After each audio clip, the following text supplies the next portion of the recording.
呢度係錦田水圍村尾，10年一次太平清醮。帶大家睇下個環境啊，用好多支竹搭成呢個棚係好大，用咗好多時間先會搭到嘅。台上面而家做緊法事，啱啱開始。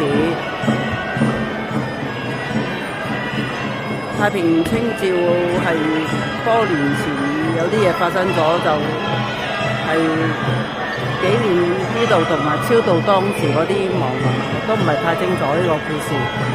所以只係可以簡單講俾你哋聽啦，好值得嚟睇。不過真係喺西鐵站行嚟，上網查10至20分鐘，但係唔止啊，係好遠，問咗幾個人先嚟到，先可以嚟得到，真係幾遠下。好在而1月份唔會話太熱，但係今日好曬，都好辛苦行，曬得好緊要。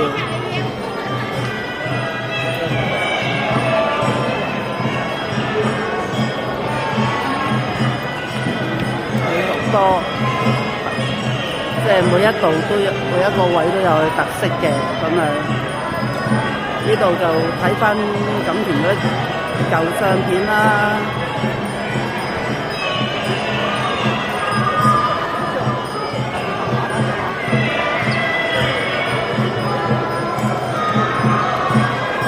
都幾熱鬧㗎，好多唔係喺度住外來人入嚟睇，有啲甚至可能唔止1日。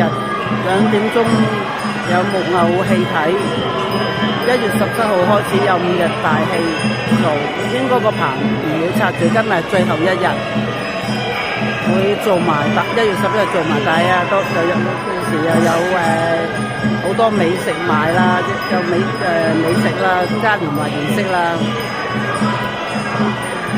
都幾熱鬧嘅。不過真係行嚟就要幾遠下。唔識訂都要問多幾個先至嚟到嘅。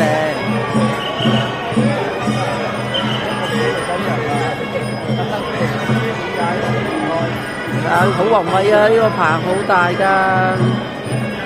大家今日可以嚟嘅。今晚都有木偶戲，但係今日過後暫時啲活動停止㗎啦。